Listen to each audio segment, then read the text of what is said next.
Many of my friends getting rejected because their SOP is not that informative and not according to the standards that the university want. So your SOP also should reflect like what you want to do here. So yeah.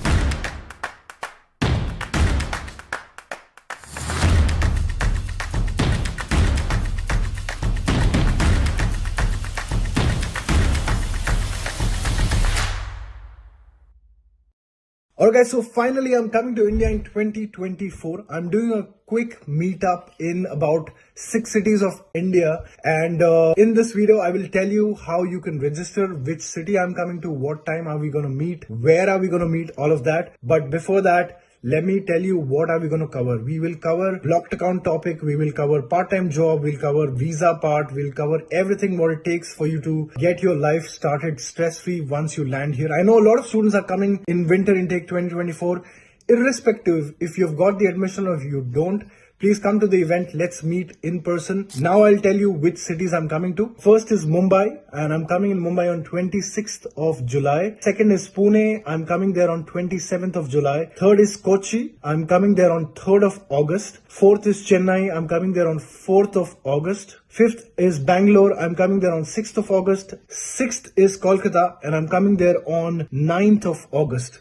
So let's meet in person. I'm doing this in collaboration with Expatrio. So simple way to register is to go in my story highlight. That's where you will see there is a registration form, as well as you can scan this QR code. So don't wait, register yourself. We have a very limited spot. Come and get all your queries solved in person. Alright guys, so welcome back once again. I am here at the moment in Magdeburg, sitting here with students. They both study in Halle, in Martin Luther. She studies in OVGU Magdeburg, he studies in OVGU Magdeburg. Anybody can answer this, but for somebody who's just starting to research, right? उसने सोचा कि यार Germany जाते हैं. What's the ABCD right now, right? My first question, and anybody can answer that, कि एक eligibility criteria क्या होता है public university में? आप सब public university में पढ़ रहे हो. I'm sure you have seen your days also back home. You started researching. Would you want to start? Hello, good evening. So basic public university के लिए criteria यही है that when you plan to go for studies in Germany, you should have good grades. That is for sure. So somewhere that is 2.4 and below is something that is considered by a public university. That is the basic thumb rule that I believe. Also, it is very important that if you are applying for any of the courses, the studies should somewhere correlate to the things that you have done in the bachelor's. Right. So if you're planning to do something in economics, so if you have done something in bachelor's related to economics, that would give you upper hand in getting the admission in a public university. Just adding to what he said, sometimes I've seen people with higher grades, which is more than 2.4 also, getting selected for public universities, because the whole grading system in Germany is lesser the score, greater you are, right? So just out of curiosity, how much was your bachelor score in German GPA? 1.9. Wow, okay. 1.6. 1.6, you? 1.3.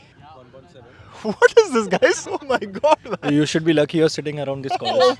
Oh man. Bro, listen. तेरे अगर इतने नहीं है, no problem. I have met people with 2.7 GPA. Okay. I'll tell you one इनसे thing. independent मत होना, ठीक है? But हाँ, बोलो. So there is a different system, right? In India, we think जितना ज़्यादा grade है, उतना अच्छा है. However, in Germany, it is opposite. The lesser you score, the lesser number you have is better. If you think that I had 1.9 and that is bad, that is not bad. They consider it 1 as the best, and upper limit is 5, I think. 5 is fail, 4 is 5 is just fail. pass. ठीक है? 4 is like the Just pass, yeah.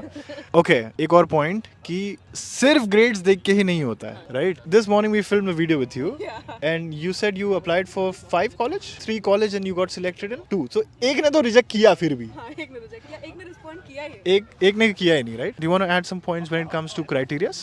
Okay, yeah, I can add some points. So, my bachelor's was in biotechnology and my master's in pharmaceutical industrial biotechnology. That was obviously a very good point because you have to have some similarities between your bachelor's and your master's. Students from pharmacy, students from biochemistry, students from biotechnology apply to my course. That's obviously a very important criteria. Other than that, depending on the language that your course is taught in, that's a very important criteria to keep in mind when selecting your universities. So, if it's an English taught course, then you have to show some proof that you have a high grasp of English. My course is an English taught course, and I had to prove that I had B2 and better English, basically, which I gave with IELTS. You can give IELTS, TOEFL, or you can give like certificate that your schooling has been in English so far. Other than that, I think grades is not the compulsory, better grades is not a compulsory like gateway to getting into your universities. I applied for 3 universities, I got into 2. The third one never responded. So that was where I sort of... Makes sense. Do you want to add anything? So, like about the grades and language, I think so. Work experience is also important when universities see the selection criteria, and in some university they also state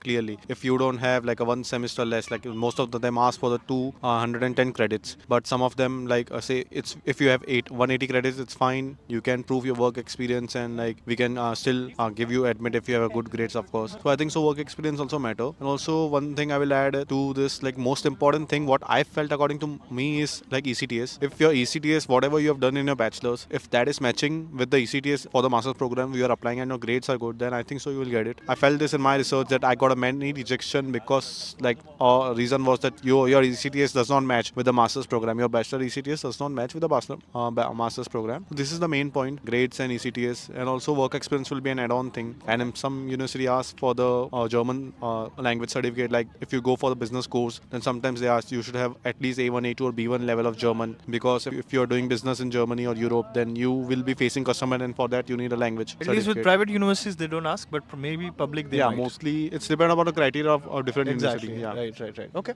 Do you want to add something? To sum this up, it's like it depends on university to university what the requirements are, but the basic ones, like they all said, is your grades in bachelor's, your work experience maybe it depends again to the according to the university, and your IELTS, like your English certificate. I think it's minimum for I'm in marketing, like the management field, so it's minimum 6.5 everywhere I search. So it is minimum requirement is 6.5. Okay. And then the other I would like to add is what he said is your bachelor's should match with the master's and your SOP as well, because I have seen like many of my friends getting rejected because their SOP is not that informative and not according to the standards that the university want. So your SOP also should reflect like what you want to do here. So yeah.